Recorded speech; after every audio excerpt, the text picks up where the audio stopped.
नमः सिद्धेभ्यः।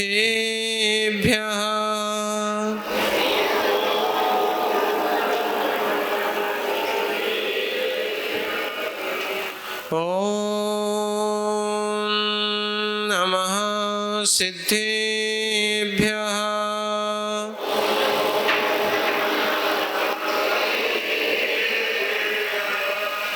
ॐ नमः सिद्धेभ्यः।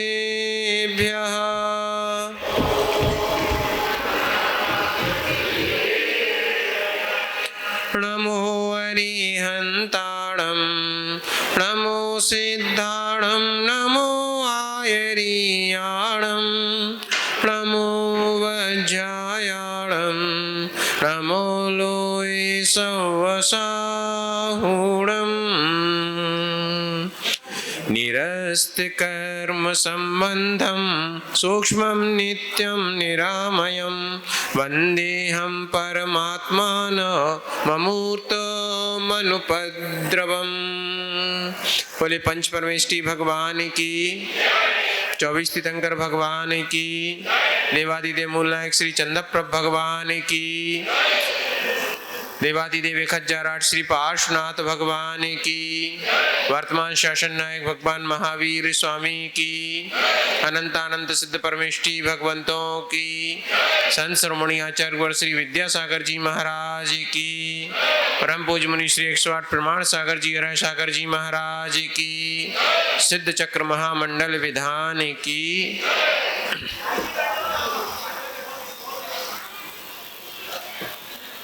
सबसे पहले आपने पूछा यंत्रोद्धार क्या होता है। तो उद्धार और उद्घाटन दोनों लगभग समानार्थी हैं, दोनों समानार्थी हैं, एक अर्थ वाले हैं। जैसे कल हमने इस मंडप का उद्घाटन किया, वो क्या थी? औपचारिक शुरुआत। मंडप तो पहले से बन गया, महीनों से कार्य चल रहा है, लेकिन बन गया और उसकी एक औपचारिक शुरुआत हुई। हमने कहा मंडप उद्घाटन। तो जो यंत्र है, जो हमने सिद्ध चक्र यंत्र बनाया है, कौन सा? जो हमारा मंडल बना हुआ है, जो यंत्र बना हुआ है, ये मंडल बने हुए हैं। और इस पुस्तक में पृष्ठ क्रमांक 8 पर दिया हुआ है। पृष्ठ क्रमांक 8 पर जो दिया हुआ है वो यंत्र है सिद्ध चक्र यंत्र। उस यंत्र को जब हम औपचारिक रूप से अपने विधान के पहले प्रारंभ करते हैं तो उसको कहते हैं यंत्रोद्धार।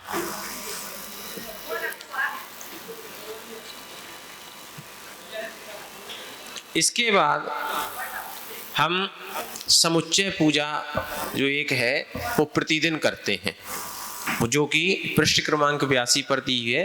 उसका सामान्य से अर्थ देख लेते हैं। निरस्त कर्म संबंधम सूक्ष्मम नित्यम निरामयम वंदेहम परमात्मान ममूर्त मनुपद्रवम। हम हिंदी भाषा पढ़ते बोलते सुनते हैं,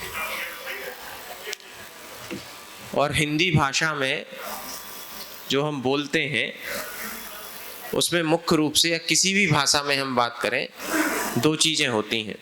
अमित भैया थोड़ा सा क्षमा चाहूंगा।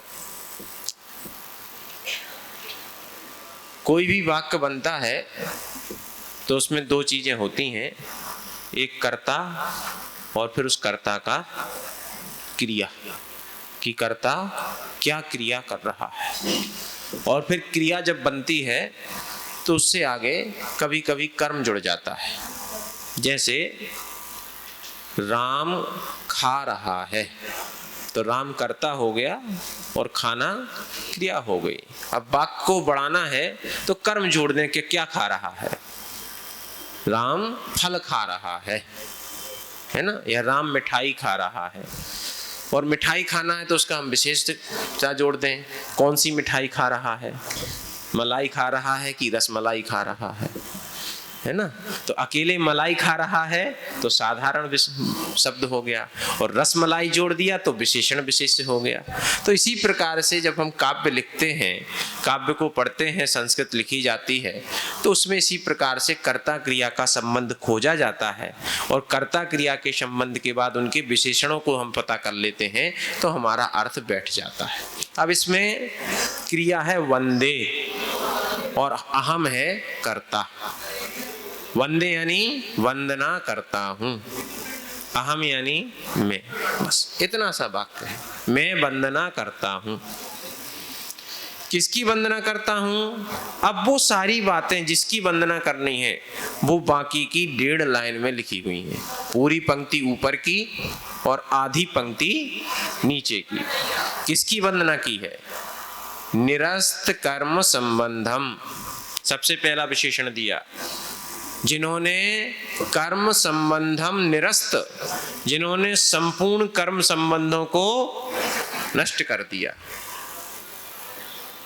सूक्ष्मम, जो सूक्ष्म हैं, सूक्ष्मत्व गुण से सहित हैं। नित्यम, नित्य हैं। निरामय, निरामय मतलब आमय का अर्थ होता है रोग, बीमारी, और निरामय यानी निरोग। निरामय जो रोग से दूर हैं। कौन से रोग से? किसने बताया? हैं? जिनवाणी ने बताया। कौन सी जिनवाणी में?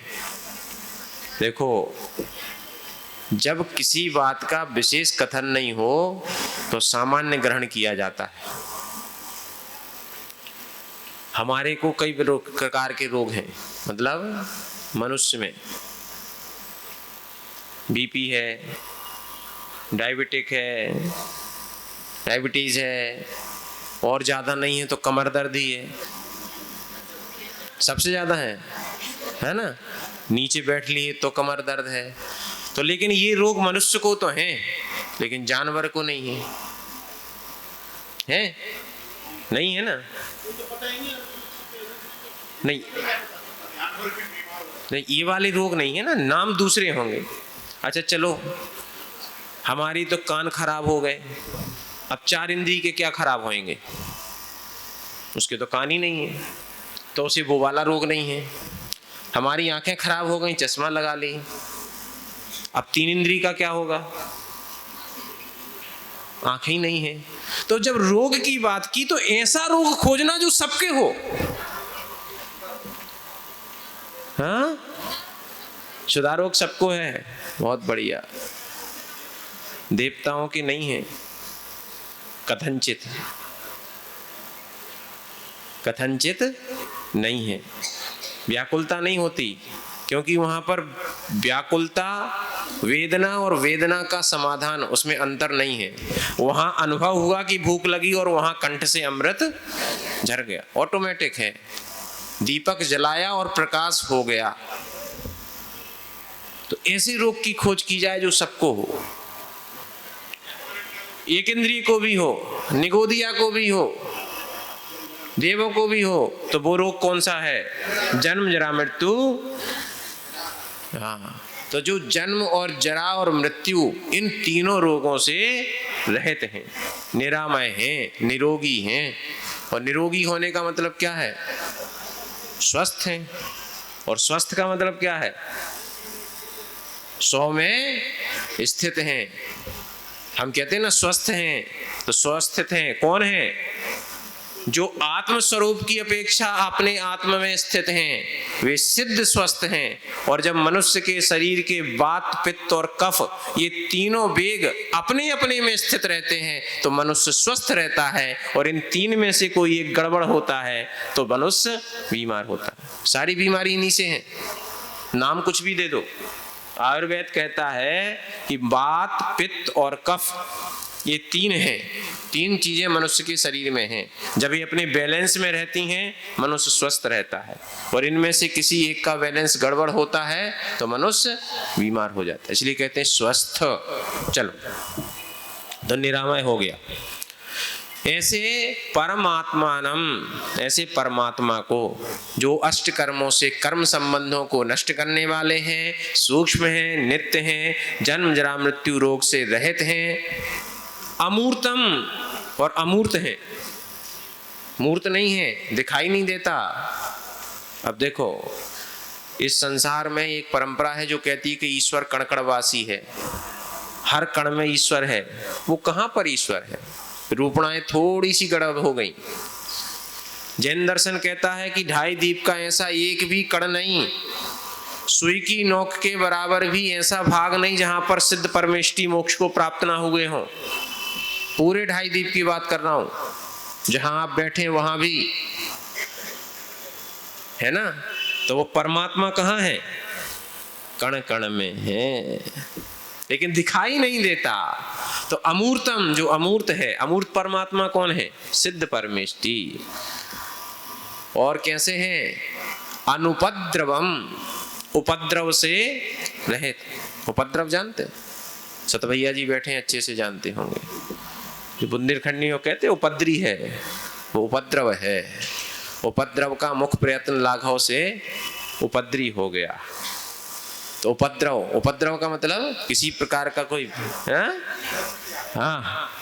किसी प्रकार का विघ्न नहीं, कोई बाधाएं नहीं, एक बार स्वस्थ हो गए तो हो गए। ऐसे परमात्मा सिद्ध परमेष्टि की मैं वंदना करता हूं।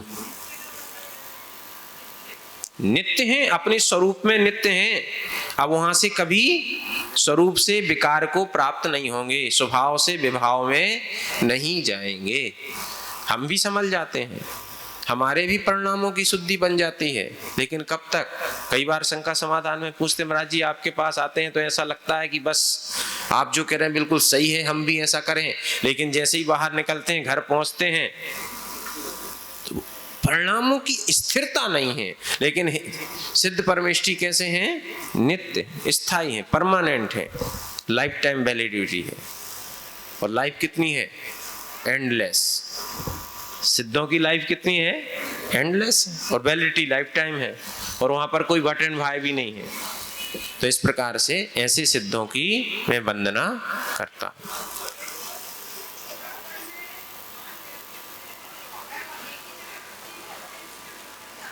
हाँ, कण कण में भगवान है, लेकिन इंपोर्टेंस एक ही जगह क्यों दी जाती है? आपके पास मोबाइल है, हाँ? कितना बड़ा है? 5 इंची है, ठीक है। उसमें सिम कितनी सी है? मोबाइल कितना बड़ा है और सिम कितनी सी है? मोबाइल पूरा है। कण कण है, लेकिन उनसे कनेक्शन कहां से जुड़ सकता है, उस स्थान को इंपोर्टेंस दी जाती है। अभी कनेक्शन कहां जुड़ेगा? कभी सिद्ध हुए होंगे। आज जहां नाला बह रहा है, कहीं कभी ना कभी वो भूमि भी सिद्ध भूमि रही है, लेकिन वर्तमान में अब हम उस भूमि से उस सिद्धत्व का संबंध नहीं बना सकते, क्योंकि उसकी वर्तमान पर्याय वैसी है। हाँ हाँ, वहां से भी जाते हैं, समुद्र का भी एक भाग नहीं है, कैसे जाते हैं? अब आप देखो, प्रश्नों को करोगे तो ये रह जाएगा। मुझे कोई दिक्कत नहीं है, हम बता देते हैं। जो धर्म विद्वेषी देव होते हैं, जो जैन धर्म से विद्वेष करते हैं, कोई मुनिराज हैं, वो कहीं पर्वत आदि पर तपस्या कर रहे हैं, साधना में लीन हैं, और कोई देव आया, उसको पूर्व जन्म का, पूर्व भाव का वैर याद आया, वो ध्यान में मग्न है, उसने उठाया, ऊपर ले गया और समुद्र में फेंक दिया। वो ध्यान में है, उन्होंने, देव ने उठा करके समुद्र में फेंक दिया, और उन्होंने समुद्र में फेंका, और उनकी एकाग्रता बढ़ी, वहीं केवल ज्ञान हुआ, और वहीं से हम कहते हैं ना, उपसर्ग केवली। किसको? क्या? जी, देखा उसी ने जिसका हम वंदना कर रहे हैं, जिसकी हम वंदना कर रहे हैं, उन्हीं सिद्धों के, उन्हीं अरहंतों के केवल ज्ञान में लिखा, ऐसा उल्लेख है जिनवाणी में। ढाई दीप का एक भी भाग ऐसा नहीं जहां सिद्ध ना हो, सभी भूमि सिद्ध भूमि है। समझ रहे?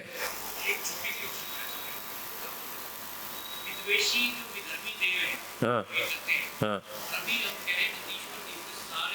हाँ जी हाँ जी। वो क्या करेगा, आपकी पड़ोसी के आपके मन में आपके पड़ोसी के प्रति कितना स्नेह है। भले रोज आदमी व्यक्ति उसको गाली देता हो, लेकिन जब भी उसके घर में शादी हो तो लिफाफा लेके जाता ही है। प्रोटोकॉल है, मोहल्ले में रहना है तो जाना है, लेकिन घर में बैठ के भले आते ही गए, इसके यहाँ शादी हो गई, फालतू में इतने और चले गए, इसके यहाँ जाना और पड़ा, जाके भी आ रहा है। कुछ चीजें प्रोटोकॉल से होती हैं। हाँ जी जी। कहाँ पर? ये सारी व्यवस्थाएं वही इसी हिसाब से बनेंगी, जो बताया है वो सारी 2.5 दीप की व्यवस्था उसी हिसाब से बनेगी, मोक्ष जाएंगे। समुद्र में जन्म नहीं होता ना, अभी समुद्र की जो व्यवस्था बताई वहां कहाँ है, जाएगा तो यहीं का जी। कोई व्यक्ति जन्म लिया कहीं पर, और हम कई बार आते हैं, कई बार दुर्घटनाएं हमने देखी। शिखर जी की वंदना करते समय अभी कुछ समय पहले स्टेशन पर ही दुर्घटना हुई थी, उसका अंत समय कहाँ हुआ? यहाँ हो गया, जन्म तो नहीं हुआ था। और कोई ये तो निश्चित नहीं है कि जहाँ जन्म होगा वहीं मरण होगा, ये तो कोई नियम नहीं है। तो भाई कहीं जन्म ले, दीक्षा कहीं ले, समुद्र में जैसे हो रही वहां परिस्थिति बन जाएगी। तो इसमें ज्यादा अपन को विचार नहीं करना। हाँ बस मैं वही कह रहा हूँ, क्वेश्चन आंसर आपको इससे रिलेटेड जो चीज है उसको ध्यान में रखिए। हाँ ऐसे तो शंका समाधान है ना, किस लिए फिर आप हमसे प्रश्न मांगते हो?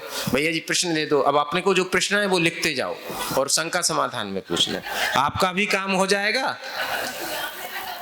हाँ अब देखो सारी चीजें मेरे पास नहीं, मैं एजेंट नहीं हूँ। सकलामरेन्द्र सेव्यम ज्ञानामृतपान तृप्त निज भावम संस्थापयामि सिद्धम कर्मानलदाओ मे घौघम। अब सिद्धम संस्थापयामि, मैं सिद्ध प्रभु की संस्थापयामि स्थापना करता हूँ। जो कैसे हैं? सकलामर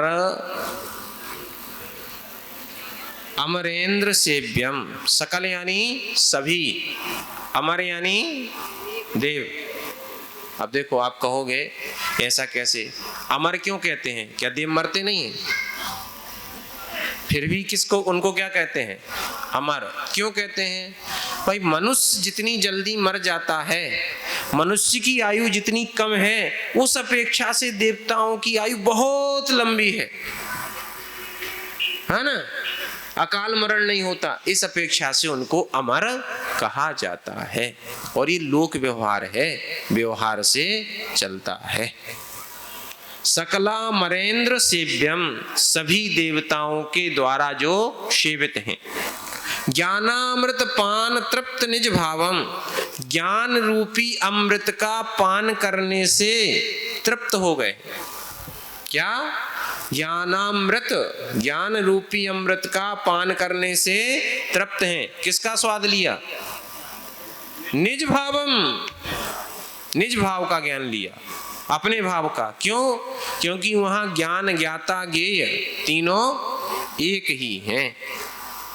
ज्ञान भी आत्मा, ज्ञेय भी आत्मा और ज्ञाता भी, जानने वाला भी आत्मा, जिसको जानना है वो भी आत्मा, जिससे जानना है वो भी आत्मा।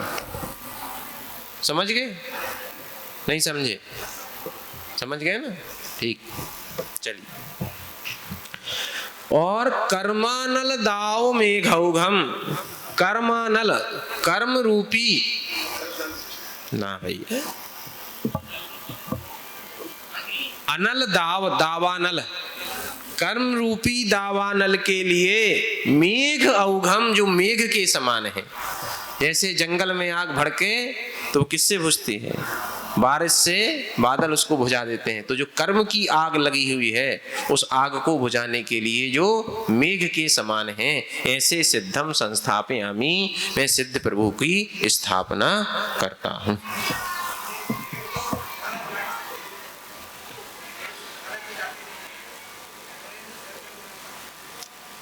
देव सिद्धालय नहीं जाते, नंदीश्वर तो जाते हैं। नंदीश्वर में किसकी वंदना करते हैं? और हम भी क्या है, हम भी मंदिर समवसरण नहीं जा सकते, लेकिन वंदना तो भी कर रहे हैं ना। मंदिर किसका है? वो सारी चीजें, सब व्यवहार है, सारी चीजें औपचारिकताओं में चल रही हैं। चलिए, इसके बाद हम 8 दिशाओं में 8 अर्घ चढ़ाते हैं, और 8 दिशाओं में अलग अलग मात्रा हैं, व्यंजन हैं, वर्ण हैं, और उनके जो अर्घ हैं वो सारे मंत्र में लिखे हैं। आप रोज पढ़ेंगे तो अपने आप स्पष्ट हो जाएगा। आ आ ई ई उ उ, इस प्रकार से ये स्वर हैं, व्यंजन हैं। अलग अलग व्यंजनों का अलग अलग दिशाओं में स्थान है। ये वास्तु का बीज मंत्र है जो आजकल चल रहा है। ये वास्तु का मूल बीज मंत्र है, किस दिशाओं में, उसके आधार पर चर्चा की जाती है ना। तो ये उसी में मंत्र लिखे हैं, इस दिशा में इन अक्षरों के, इस दिशा में इन अक्षरों के। अब इसको क्यों जोड़ा? सिद्ध चक्र से क्या मतलब है? सिद्ध चक्र से इसलिए इनको रखा कि ये मूल वर्ण है। क्या है? मूल वर्ण है। और जब भी भक्ति की जाएगी, जब भी स्तुति की जाएगी, जब भी पूजा लिखे, कोई भी लिख ले, चाहे वो पंडित जी लिख लें, चाहे कोई दयानंद राय जी लिख लें, चाहे पूर्णमती माता जी लिख लें, चाहे कोई सी भी लिख लें, कोई भी लिख लो, वर्ण तो कौन से होंगे? यही होंगे ना, पक्का? तो इसीलिए ये मूल वर्ण हैं। इन मूल वर्णों की आराधना के माध्यम से उन सिद्धों की आराधना की है। दूसरा, वो सिद्ध जो हैं जब अरहंत रहे होंगे तो उनके नाम रहे होंगे, उन सिद्धों के नाम रहे होंगे, और उनके नाम क्या होंगे? इन्हीं अक्षरों से होंगे। जैसे हम लिखते हैं ना शॉर्ट फॉर्म में, कोई मान लो मोहनलाल है तो अपन ने लिख दिया मोहनलाल जैन को शॉर्ट फॉर्म में ML जैन, तो नाम किससे बना? M से हो गया ना। तो उन सभी सिद्धों के नाम इन्हीं अक्षरों से रहे होंगे। तो इन अक्षरों की आराधना के माध्यम से हमने उन समस्त सिद्धों के नाम का भी स्मरण कर लिया।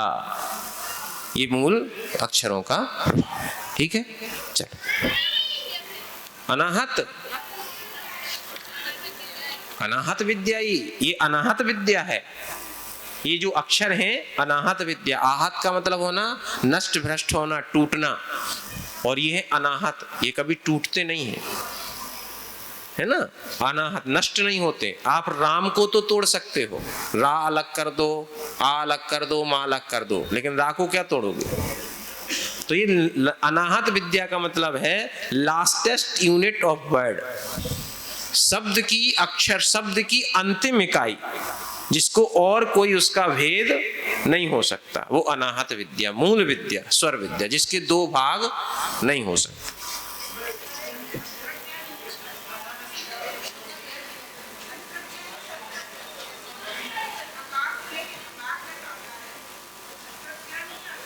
नहीं आता। वो इसलिए नहीं आता क्योंकि क्षा जो है वो 2 अक्षर से मिलकर के बनता है, का और शा।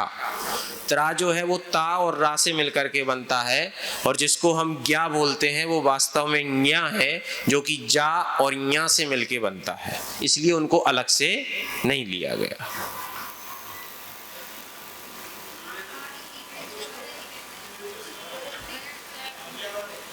आर्यानुष्टुप लिखा हुआ है, ये स्टेंजा होता है। जैसे हिंदी में दोहा होता है, सवैया होता है, रोला होता है, तो ये छंद का नाम है। छंद, ये कौन से छंद में है? हाँ,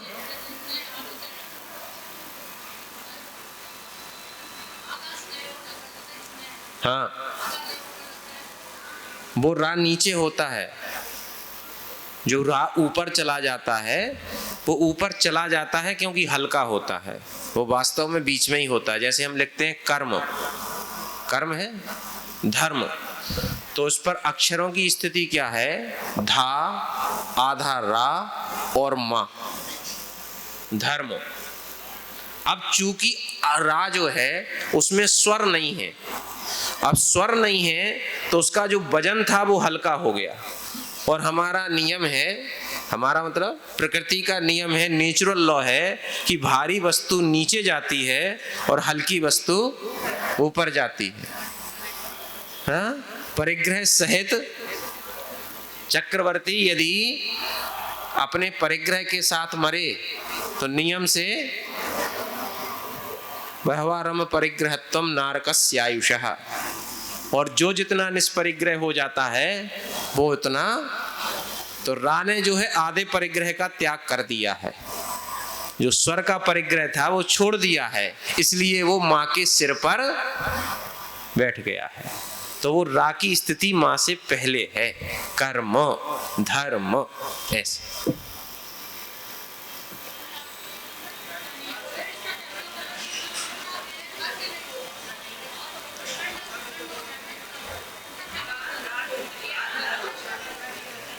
भाषा का मत, यहाँ भाषा को लिखने को मत देखिए, उच्चारण देखिए। मैं आपसे कहता हूँ इंग्लिश भी आप बोलिए, क्या बोलते हैं, राम को क्या बोलेंगे, RAM लिखेंगे ना, बोलेंगे तो राम ही ना। हम बुद्धि कह रहे हैं, आप वहां क्या कहेंगे, बुद्धि के लिए क्या कहेंगे, शब्द आप बदल देंगे, लेकिन उसका प्रोनाउंसिएशन कैसे करेंगे? नहीं, नॉलेज नहीं होता भैया, बुद्धि विजडम होता है, नॉलेज ज्ञान होता है, विजडम होता है। और विजडम बोला आपने, लिखा WISDOM, लेकिन बोला क्या, विजडम। वा क्या है, जा क्या है, डा क्या है, माँ क्या है?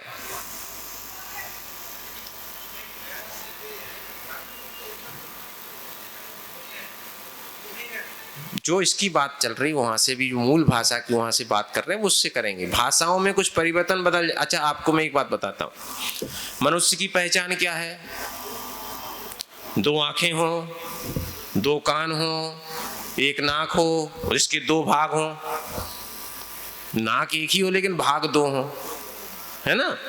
1 नाक हो, मुंह हो, बाल हो, 2 हाथ हो, 2 पैर हो, यही मनुष्य की पहचान है। क्या सभी मनुष्यों के एक से होते हैं? लेकिन पहचान तो मनुष्यों की। अच्छा, दूसरी बात, अगर किसी मनुष्य का 1 हाथ ना हो, अपंग हो जाए या कट जाए, तो वो क्या कहलाएगा? क्या कहलाएगा? पक्का? तो कोई भाषा में 1 आध अक्षर कम हो जाए तो भाषा क्या कहलाएगी? भाषा तो वही रहेगी, उसके पास नहीं है, लेकिन सामान्य नियम क्या बनेगा? वो अक्षर पूरे रहेंगे। किसी एक व्यक्ति के पास यदि कोई चीजें कम हो जाएं तो उससे मनुष्य का स्वरूप नहीं बदलेगा, उस व्यक्ति का व्यक्तिगत स्वरूप बदल गया, लेकिन मनुष्य का साचा, मनुष्य का तो वही रहेगा जो है। इसको देख, कौन कितने, किस भाषा ने कितने अक्षरों को एडॉप्ट किया है वो अलग बात है। हो गया ये, आगे चलो, क्योंकि ये बहुत सारी बातें आप ऐसे करेंगे ना, प्रश्न आएंगे, तो हम मूल जो अपना उद्देश्य,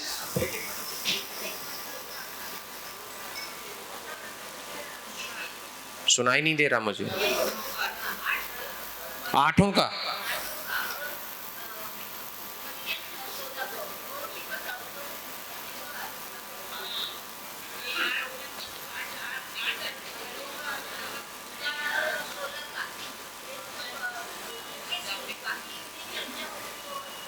हाँ ठीक है, हाँ जी।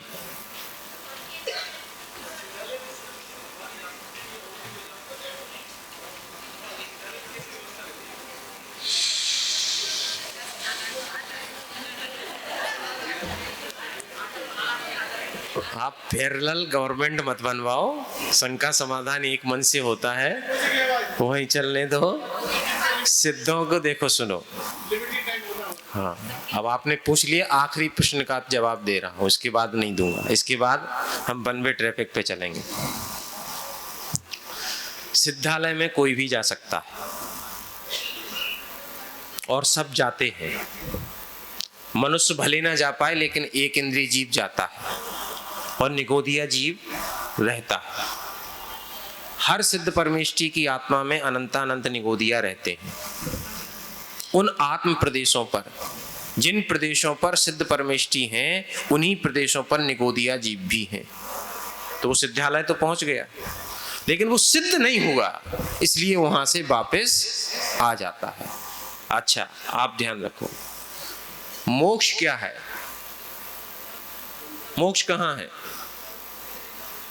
मोक्ष स्थान नहीं है। आप जब तक मोक्ष को स्थान मानोगे दुविधा में रहोगे। मोक्ष एक स्थिति है। मोक्ष क्या है? स्थिति है। कौन सी स्थिति? जब आत्मा 8 कर्मों से रहित हो जाता है, उसका नाम। अच्छा, एक बात बताओ, सिद्ध क्षेत्र कहां पर है? सिद्ध शिला में कि पंच इसमें मध्यलोक में? निर्वाण क्षेत्र कहां है? तो निर्वाण क्षेत्र का मतलब क्या? जिस क्षेत्र से निर्वाण हुआ, जिस क्षेत्र से सिद्ध बने, वो क्षेत्र सिद्ध क्षेत्र। तो सिद्ध तो यही बने, निर्वाण तो यही हुआ। वो तो क्या हुआ कि जब निर्वाण हो गया, आत्मा कर्मों से रहित हो गई, तो वहां जाकर के वहां रुक विराजमान नहीं हो गई, वहां मजबूरी में रुकना पड़ा। क्यों रुकना पड़ा? क्योंकि उसके आगे धर्म द्रव्य नहीं है। हाँ, इसलिए वहां हो गई। तो सिद्धालय में कोई भी जा सकता है, लेकिन सिद्ध कर्म करके जाएगा तो वापस नहीं आएगा, और किसी दूसरे रूप में जाएगा तो वापस आ जाएगा। इसलिए विशेषण दिया था नित्यम। समझ में आ गया? ये नित्य। चल, समय हो गया है। ये तो संस्कृत वाली पूजा है, पहली वाली सिद्ध परमेष्टि की पूजा, और समय रहेगा तो हम इसकी पहली पूजा का अर्थ बाद में देखेंगे, क्योंकि 5वीं और 7वीं पूजा एक सी है। तो एक बार उसको कर लेंगे, फिर अगली बार जब उसका नंबर आएगा तो हम पहली कर लेते हैं। आज उनकी चर्चा कर लेते हैं जो हमें पूजा कल करनी है। ठीक है? हाँ, तो कल ज्यादा मन लगेगा। पृष्ठ क्रमांक 95, 95।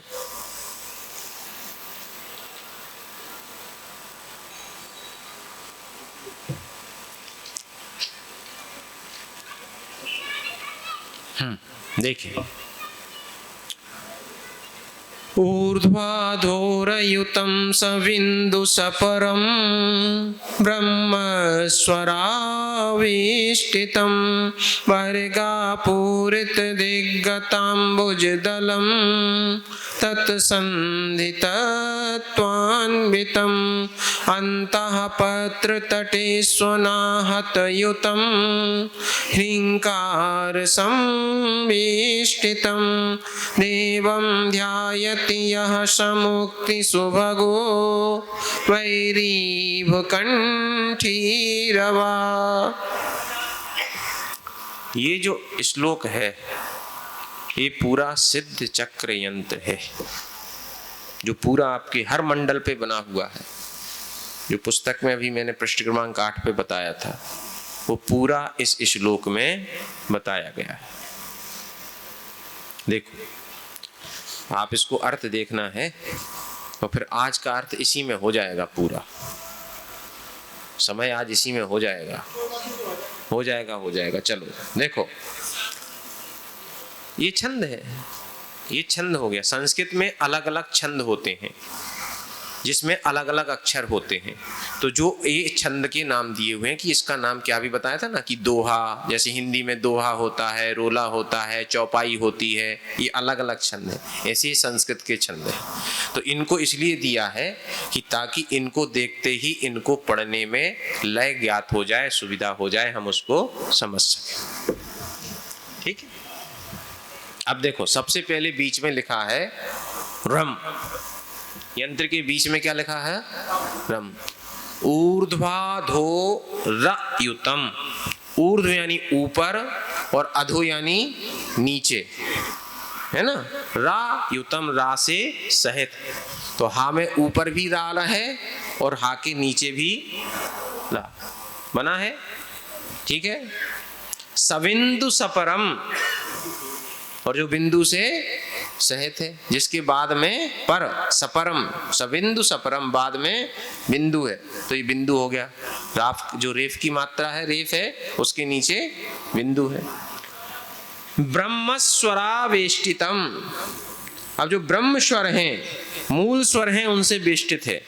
आप देखें पहला राउंड देखें, पहला सर्किल देखें, यहाँ से शुरू है आ ई उ ऊ री री री ए ऐ ओ औ अंग आहा। ब्रह्म स्वर से वेष्टित मतलब पूरा घिरा हुआ है। जैसे पहले किला बनाते थे ना, तो किला के चारों तरफ खाई बना देते थे जिससे वो सुरक्षित रहता, तो ये वेष्टित है, ब्रह्म स्वर से वेष्टित है। वर्गा पूरित दिग्गतांबुज दलम, इसमें अब 8 दल हैं, 8 दिशाओं के 8 दल की कमल की कल्पना की है कि एक 8 पंखुड़ियों वाला कमल है और जिसमें अलग अलग वर्ग पूरित हैं। ये देखें, ये बीच बीच में लिखा ना जो हम बोलते हैं, सबसे नीचे लिखा आ के नीचे लिखा आ ई उ ऊ, फिर ई के नीचे ये 8 दिशाओं में 8 वर्ग हैं, जिसको माना कि ये 8 दल कमल है, 8 पत्तों वाला एक कमल है जो 8 दिशाओं में चला जाता है, उस पर है। तत्संधि तत्वान्वितम, उनके जो संधि स्थल हैं अर्थात जहां से वो जुड़े हुए हैं वहां पर ये नमो अरहंताणम सब में लिखा हुआ है। अंतः पत्र तटे सुनाहत युतम, और अंतः पत्र जो है वहां पर अनाहत, उन पे सब पे ये बीच में लाइन और ये ओम ह्रीम आदि इससे सब जुड़े हुए हैं, ठीक है ना। इन पाखड़ियों के पर नमो अरहंताणम ये लिखा ना बीच में, देखो 8 दिशाओं में नमो अरहंताणम लिखा है, तो ये उनके संधि स्थल हैं। ऐसे अंतः पत्र तटेषु अनाहतितम ह्रींकार संवेष्टितम, और वो किससे है? ह्रींकार से, ह्रीम से। ये आप देखेंगे दोनों नमोकार मंत्र के जो नमो अरहंताणम है उसके बीच में जो लिखा हुआ है वो ऊपर ओम लिखा है, नीचे ह्रीम लिखा है। मंडल पर सुबह आप देखेंगे तो आपको और अच्छे से बड़े में दिख रहा है ना, तो ये लिखा हुआ है। देवम ध्यायति यह समुक्ति शुभ को, ऐसे देव को, ऐसे सिद्ध भगवान को जो ध्यायता है, जो उनका ध्यान करता है, वह मुक्ति शुभ को, वह मुक्ति का भागी बनता है, मोक्ष को प्राप्त करता है। कैसे? वैरीव कंठी रवहा, जैसे कि शेर, वैरीव कंठी रवहा, जैसे कि शेर जो है हाथी को पछाड़ देता है, तो कर्म रूपी हाथी को वैसे ही पछाड़ देता है जैसे शेर हाथी को भगाता है। तो जो ऐसे सिद्ध परमात्मा का ध्यान करता है वह अपने कर्म रूपी हाथी को शेर की तरह नष्ट कर देता है और मुक्ति सुभगः, मुक्ति का भागी बनता है, अर्थात मोक्ष प्राप्त करता है। ठीक है, ये हो गया। ये सब में हम रोज पढ़ते हैं ये यंत्रोद्धार का, जो जहां पर पूछा था यंत्रोद्धार क्या है, ये यंत्रोद्धार का मंत्र है और इसको पढ़ करके हम पुष्पांजलि करते हैं। तो हम इसको पढ़ने के बाद ये माना जाता है कि हमने इसको पढ़ा और जैसे जैसे पढ़ते गए वैसे वैसे यंत्र की रचना होती गई और हमने पुष्प क्षेपण किया और वो काम हो गया। हाँ जी,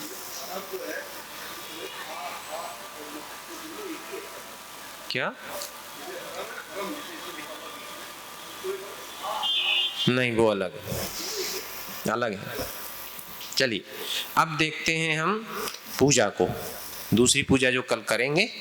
ठीक है, वापस आ जाइए पृष्ठ क्रमांक 95 पर 95। रम्यैर्जलैर्मिश्रित चन्दनौघैः संसार तापाहतये सुशान्त्यै जलाञ्जलि प्राप्त रजोभिशान्त्यै तत्कर्म दाहार्थमजं यजेहम्। क्या कह रहे हैं कि रम्यैर्जलैः, रम्य यानी सुंदर जल से, हाँ सुंदर जल से, और जिसको कैसे बनाया है? मिश्रित चंदनौघै, जिसमें चंदन मिलाया है। तो आप कहो कि जल में चंदन मिला दिया, क्यों मिलाया? सुगंधित करने के लिए, उसमें गंध डालने के लिए। संसार तापा हतये सुशांतये, संसार रूपी ताप से जो पीड़ित हैं उसकी शांति, शांति के लिए। है ना, संसार ताप के विनाश के लिए, संसार शाश्वत शांति के लिए। जलांजलि प्राप्त रजो भी शांत्यई, है ना, और जलांजलि प्राप्त, और जो मैं अपनी अंजलि में भर करके लाया हूँ, जलांजलि, अंजलि में जो जल है उसके द्वारा, तत्कर्म दाहार्थ अजम यजे हम, यजे यानी पूजन करता हूँ, अहम यानी मैं, किसकी, अजम, अज, अज किसको कहते हैं, सिद्ध परमेष्टि को। अब वो जन्म से रहित है ना, अज, जिनका जन्म नहीं है वो अज। तो जो जन्म से रहित अर्थात सिद्ध परमेष्टि हैं, वैसे सिद्ध परमेष्टि की चंदन मिलाए हुए सुगंधित जल से संसार ताप को नाश करने के लिए, है ना, और आत्मिक शांति के लिए मैं अंजलि में जल चढ़ा करके और उनकी पूजा करता हूँ। ठीक है। अब आप कहोगे हम पढ़ते तो हैं जन्म जन्म मृत्यु विनाशना है ना, तो एक चीज केवल एक बात को बता दे रहा हूँ, प्रश्न मत पूछना तो बता रहा हूँ, नहीं तो नहीं बताऊंगा। नहीं पूछोगे, लेकिन आपके मन में प्रश्न कहीं उठ जाएंगे तो शंका समाधान में दे देना, तो नंबर कहीं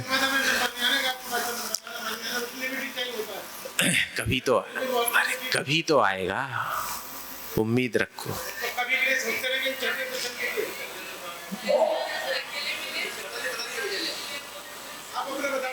देखो, जो हम अष्ट द्रव्य के मंत्रों में बोलते हैं, आजकल जो हम बोलने लगे हैं, जन्म जन्म मृत्यु विनाशनाय जलम, है ना, संसार ताप विनाशनाय चंदनम, ये कोई पेट नहीं है, ये कोई फिक्स नहीं है, ये कब से शुरू हो गया ये नहीं पता, लेकिन ये कोई निर्धारित नहीं है कि यही है। मैं आपको कई पुस्तक, नहीं, कई शास्त्र ऐसे भी हैं जिनमें इसके अलग भी कथन हैं। मैं एक बता दूंगा आपको, एक ब्रह्म कृष्णदास हुए हैं, उन्होंने एक पुराण लिखा, विमलनाथ पुराण, है ना, उसका भी हिंदी अनुवाद किया मैंने। तो उसमें उन्होंने अलग ही कल्पना की है, जल क्यों चढ़ा रहा हूँ, पुष्प चंदन क्यों चढ़ा रहा हूँ, वो क्या चलाऊं। हाँ, ये क्रम व्यवस्थित हो गया और उसमें उसके जो अधिकतम सामीप्य था जिनके साथ, उसको उनसे जोड़ दिया गया। नहीं, वो तो ज्यादा जिनको ज्ञान का अजीर्ण हो गया उनकी कहानी है वो तो। हाँ, वो पूजा और पूजा के मंत्र, वो जिनको ज्ञान का अजीर्ण हो जाए ना, अजीर्ण समझते ना, हाँ, वो जब ज्यादा हो जाता है वो उनकी कहानी, उनकी तो कहानी अलग है। हाँ हाँ,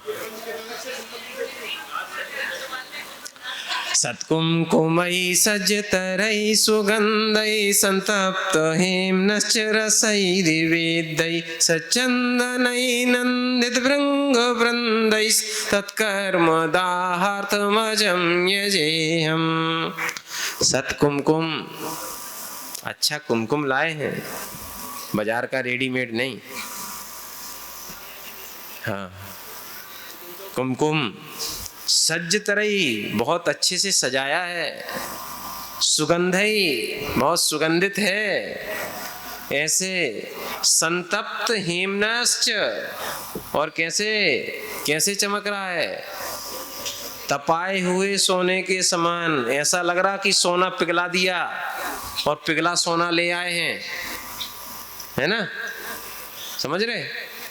चंदन कैसा है, संतप्त हेमनश्च रसई निवेद्यई, कि पिघलाए हुए, हाँ, जो प्राकृतिक रूप से बनता है, जो पौधों से प्राप्त होता है, रंग कैसे बनते थे पहले, जो पौधों से प्राप्त होते थे वो उनको कर करके सुखा के बनते, वो कुमकुम उसके रंग बनेंगे। हाँ,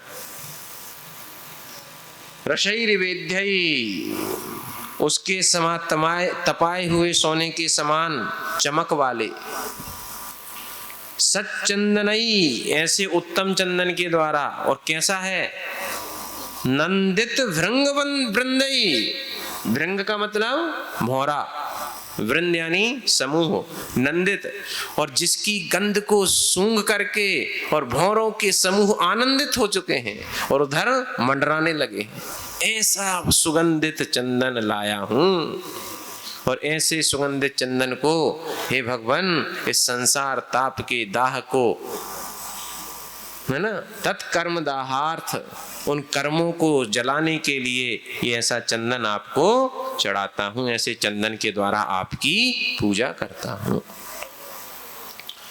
पुंजैरेवाखंड वृषस्य दीर्घै स्वच्छैर्मुनीनां मनसा समानै रम्यैरखण्डाक्षतनव्य पुंजै तत्कर्म दाहार्थमजं यजेहम्। अब देखो, पुंज, पुंज लाया हूं, किसके पुंज? अक्षत। कैसे हैं वो? देखो कितनी उपमा दी है। अखंड वृषस्य दीर्घई, जो अखंड पुण्य के पुंज के समान है। जैसे पुण्य क्या होता है? कालिमा से रहित होता है, कोई खोट नहीं होती। पुण्य धवल है, पुण्य का रंग सफेद है, पाप का रंग काला है। तो कैसे अक्षत? सफेद, पुण्य के समान, अखंड पुण्य के समान, अखंड पुण्य के विशाल पुंज की तरह है। और मुनीनाम मनसा समानई, मुनियों के मन के समान निर्मल। मुनि मन सम उज्ज्वल, हाँ नीर नहीं है, मुनि मन सम उज्ज्वल अक्षत, है ना। क्या कि स्वच्छ है, बिल्कुल अच्छे से धो के लाया हूं। ऐसे नहीं कि घर में बनाने थे तो 2 बार धोए, पूरा उसका वो गंदगी निकाली, और चढ़ाने थे तो बोले दे दिया, धो दिया तो धो दिया। हाँ? रिव का मतलब है इव, की तरह है। अखंड वृषस्य, वृषस्य वृष का अर्थ है, यहाँ पर वृष का अर्थ पुण्य है। तो मुनियों के मन के समान स्वच्छ निर्मल, रम्यई, रम्य, रम्य का मतलब सुंदर, सुंदर नहीं होता। अब आप बहुत सारी चीजें समझानी पड़ेंगी। सुंदर अलग है और रमणीय अलग है, समझ रहे ना? नहीं, मोहित अलग है। अब हमसे पूछोगे तो हम जल पानी और उसमें भी अंतर बता देंगे, लेकिन हम बताएंगे नहीं। देखो सुंदर, सुंदर का जो भाव है वो व्यक्ति के अपने मन का भाव है। मैं सुंदर दिखूं, मैं सुंदर लगूं, मैं सुंदर बनूं, वो अपने आप में सुंदर है। बिल्कुल ब्यूटी पार्लर से निकल के आया है, सुंदर करने गया था ना। लेकिन इस बात की गारंटी नहीं है कि वो ब्यूटी पार्लर से निकल के भी आया है फिर भी लोग उसको अच्छा माने, लोगों का ध्यान आकर्षण करे, ये गारंटी नहीं है। लेकिन वो अपने आप में सुंदर है। लेकिन रम्य वो है जो अपने सहज रूप में भी लोगों के मन को आकर्षित करे, वो रमणीय है।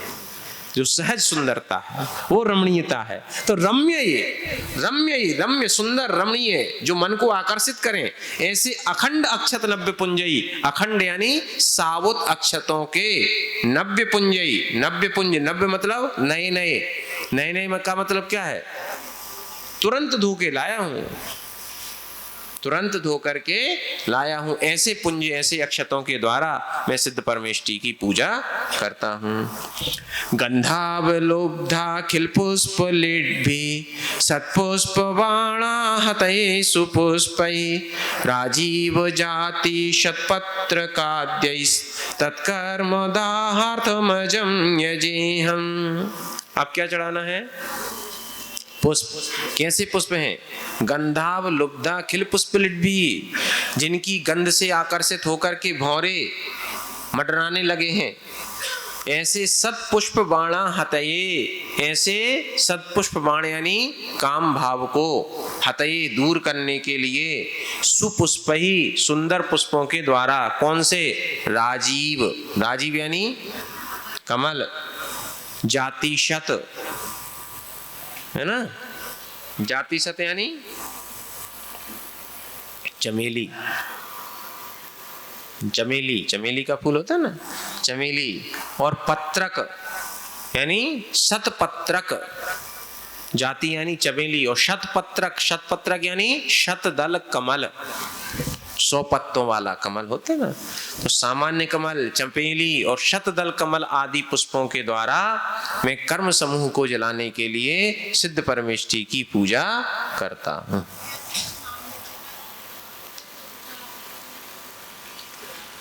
साज्यै समृद्धैर्वसिष्ठ सिद्धै नैवेद्यकैर्नव्यरसात्यभावै बाष्पायमानै हृदयावभासै तत्कर्मदाहार्थमजं यजेहम्। साज्यै, साज्य मतलब घी से बना हुआ, घी से बनाए हुए। समृद्ध ही, समृद्ध यानी तैयार किया हुआ, जिसको घी से तैयार किया है। ऐसे वरशिष्ट सिद्धई, अच्छी तरह पकाया है। वरशिष्ट, वर यानी उत्तम विधि से और मर्यादा पूर्वक, यत्नाचार पूर्वक जिनको पकाया है, बनाया है। नैवेद्य कई, ऐसे नैवेद्य के द्वारा जो नव्य रसात्य भावई, नव्य रसात्य भावई यानी नए रस यानी ताजे बनाए हैं, बिल्कुल ताजा ताजा बना करके लाए हैं, है ना। लाडू चढ़ाना है तो एक दिन पहले बना के नहीं रख लिया, ताजा बनाया है। जो इसमें लिखा वो बता रहा हूँ, तो नहीं मैं क्या करूँ, जो इसमें लिखा मैं तो वो बता रहा हूँ। और कैसे है नैवेद्य? बाष्पाय मानई हृदयावभासई, जिनको देख करके बाष्पायमान हो जाए हृदय। बाष्पायमान का मतलब भाप आ जाए। भाप नहीं आती, भाप का मतलब है मुंह में पानी आ जाए। भाई भाप से पानी तो बनता है ना, तो भाप जब इकट्ठी होगी तो पानी बन जाएगा। तो बाष्पायमान ही कि जिनको नैवेद्य को देख करके मुंह में पानी आ जाए, ऐसे सुंदर नैवेद्य के द्वारा मैं कर्म समूह को जलाने के लिए सिद्ध परमेष्टि की पूजा करता हूँ। देखो जो शब्द लिखा है मैं उसका अर्थ बता रहा हूँ, जो मुझे महाराज श्री ने कहा था कि शब्द का अर्थ बताना। अब बाकी जो आपकी उथल पुथल मच रही है वो उसके लिए वहाँ हेडक्वार्टर पे आप संपर्क करें। दीपै सुदीप्तैर्दलितान्धकारै चन्द्राख्य रत्नोत्तमजैरतीदै अज्ञानतामस्य निवारणाय तत्कर्मदाहार्थमजं यजेहम्। दीपै, दीपक के द्वारा, सुदीप्तै अच्छी बाती जलाई है, अच्छी तरह से प्रज्वलित किया है। दलितान्धकारै जिन्होंने अंधकार को नष्ट कर दिया, ऐसे। और चंद्राक्ष रत्नोत्तम जैरतिधि, चंद्रकांत आदि मणियों के द्वारा। चंद्राक्ष, आक्ष कहते हैं नाम को, चंद्र नामक अर्थात चंद्रकांत आदि उत्तम मणियों के द्वारा। बोलते ना मणिमय भृंगार, कंचन मणिमय भृंगार। हाँ, तो दीपक कैसे लाएं? रत्नों के दीपक लाऊं, तो रत्नों के दीपक चंद्रकांत मणि आदि दीपक जो हैं, अतिथयी जो अत्यधिक प्रज्वलित हैं। और कैसे हैं?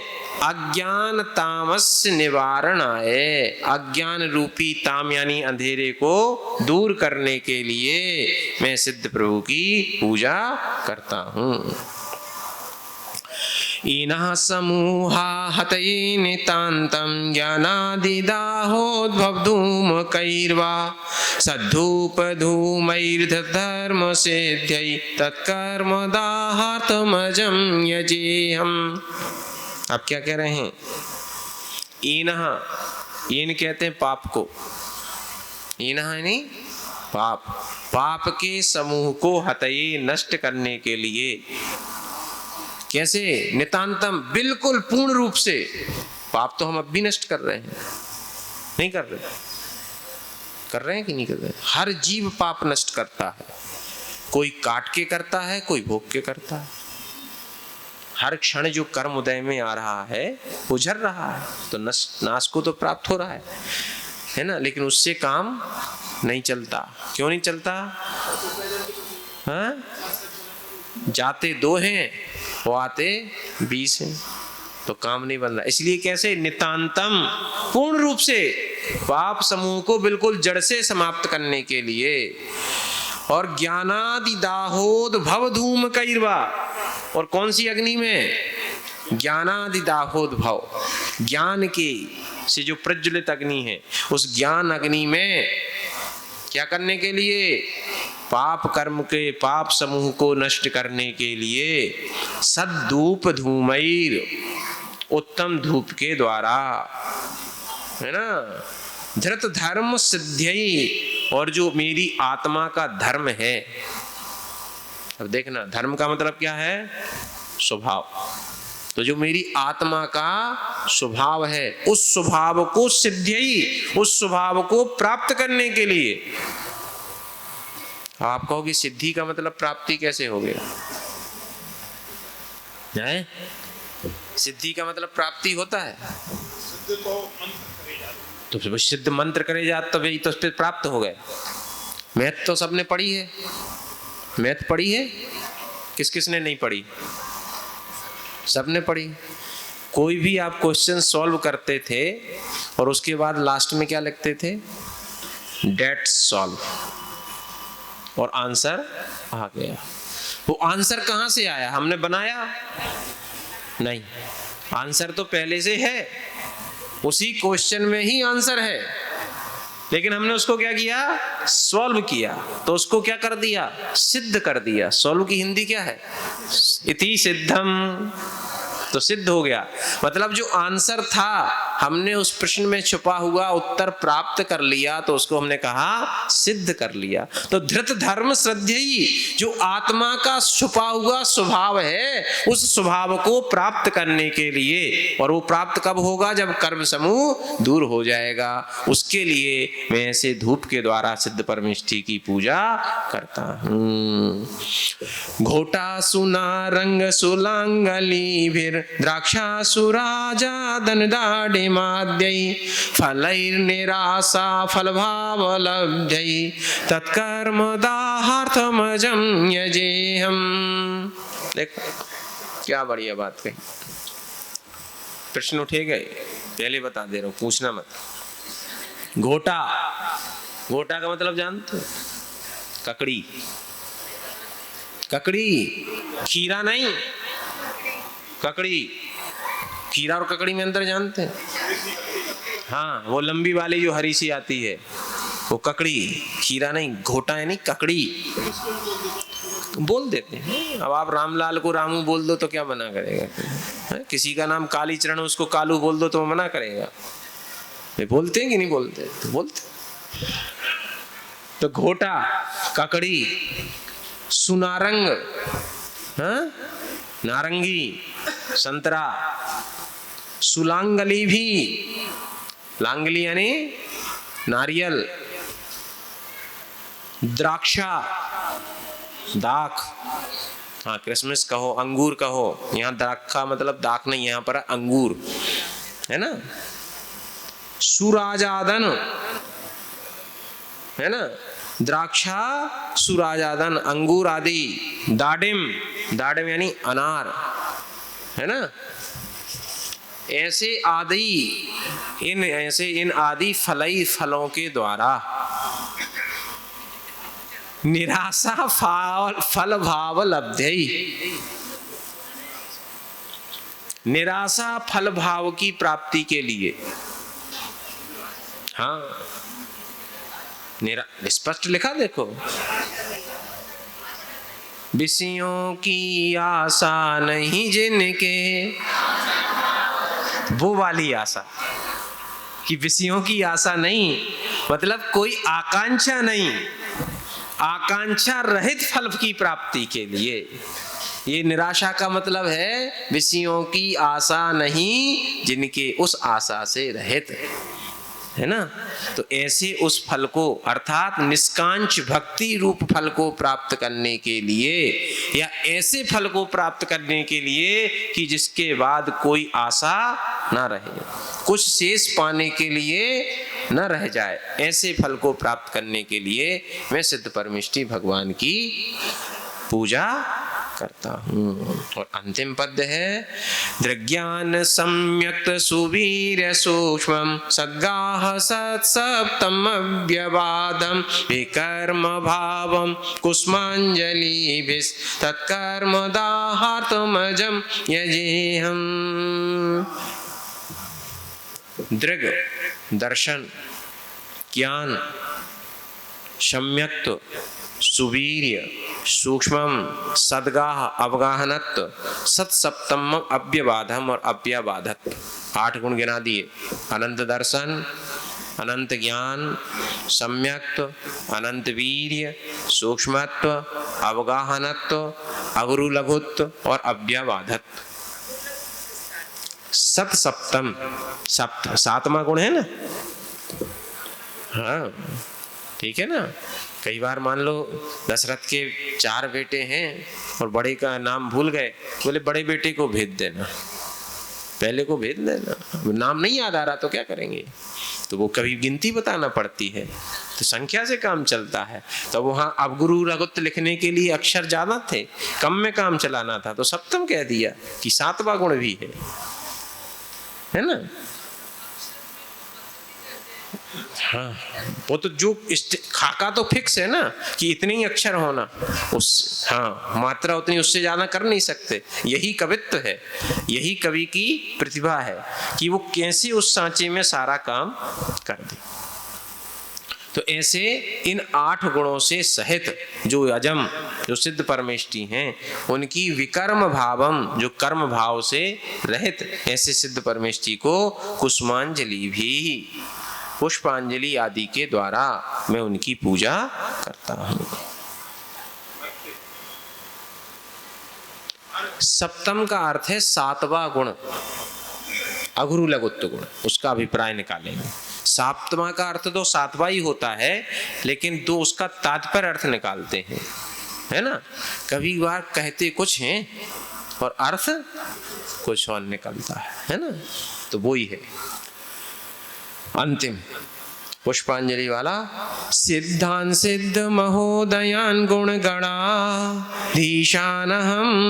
तोष्टवी म्याकारेण हि किंचिदून वपुषा पूर्वाक्षरीराध्रुवम् इष्टानिष्ट महारिकर्मुनिगडैर् मुक्तांसिदानन्दकांस् त्रैलोक्याग्र निवासिनः श्रुतवतो मुक्त्यंगनां शाश्वती। सिद्धान, सिद्धों को जो कैसे हैं, सिद्ध महोदयान, जिन्होंने सिद्ध के महान उदय को प्राप्त किया है, अर्थात अपने स्वरूप को पूर्ण रूप में प्रकट कर लिया है। और गुण गणाधीशान, जो गुणों के समूह हैं और उनमें सबसे बड़े अधिपति हैं। गुण गण अधीशान, गुणों के अधिपति हैं। ऐसे सिद्धान, ऐसे सिद्ध परमेष्टि की अहम, मैं तोष्टवीमी, स्तुति करता हूँ, है ना। क्या करता हूँ? स्तुति करता हूँ। और कैसे हैं सिद्ध? आकारेण हि किंचिदून वपुषा पूर्वाक्षरीराध्रुवम्, पूर्वाक्षरीरात, पूर्व शरीर से, किंचित ऊनः, कुछ कम, ऊन यानी कम, कहते ना 49 का मतलब क्या होता है? एक कम 50, उन 50 में एक कम, तो वो हो गया 49। अब वो बदल तो गया, हम बोलते हैं ना, तो बोलने में कई बार शब्दों के मूल शब्द बदल जाता है, अर्थ नहीं बदलते, शब्द बदल जाता है। जैसे एक शब्द बता रहा हूं आपको, बारात, हाँ क्या मतलब है? हमने कई लोगों से पूछा, समझ में नहीं आई, कई लोगों ने पता ही नहीं, बोले बारात जाती, दूल्हे की बारात जाती है। अब वो जब हमने पढ़ा बाद में तो समझ में आया कि वो मूल शब्द है वर यात्रा। वर वधू बोलते ना, तो वर यानी दूल्हा, और दूल्हे को लेकर जो यात्रा निकलती है उसका नाम है वर यात्रा। और वर यात्रा से वही वाय यात्रा, और वाय यात्रा से हो गया वो बारात। वो हटते कलते वर यात्रा से चलते चलते बारात हो गई। समझ गए? तो मूल शब्द से ऐसे शब्द बदल जाते हैं, अर्थ वही रहा लेकिन शब्द बदल गया। तो पूर्वाक्षरीरात, पूर्व शरीर से, किंचित ऊनः, कुछ कम, आकारेण, आकार वाले, अंतिम शरीर से कुछ कम आकार वाले, ऐसे सिद्धों की मैं और कैसे हैं? इष्टानिष्ट महारि कर्म निगडैर मुक्तान, जो इष्ट अनिष्ट, शुभ और अशुभ दोनों प्रकार के, पाप और पुण्य, पुण्य और पाप दोनों प्रकार के कर्म निगडई, जो कर्म हैं उनसे मुक्तान, मुक्त हैं। पाप से भी मुक्त होना है तो पुण्य से भी मुक्त होना होगा, तभी मोक्ष मिलेगा, है ना। तो इष्ट अनिष्ट दोनों लिखा है इसलिए, इष्टानिष्ट महारि कर्म निगडई, है ना, कि इष्ट और अनिष्ट दोनों कर्म महारी, बहुत महाअरी, बड़े शत्रु हैं। पुण्य कर्म भी शत्रु है। अब आप कहोगे कैसी बात कर रहे हो, है? नहीं, समय हमारी मोबाइल बंद हो गया। सबसे बड़ा शत्रु है पुण्य, पाप शत्रु नहीं है, हैं? पुण्य से समय बहुत हो गया, कल बताएंगे, कल बताएंगे, हैं? बता दें, कल के लिए कुछ होमवर्क तो रख लो।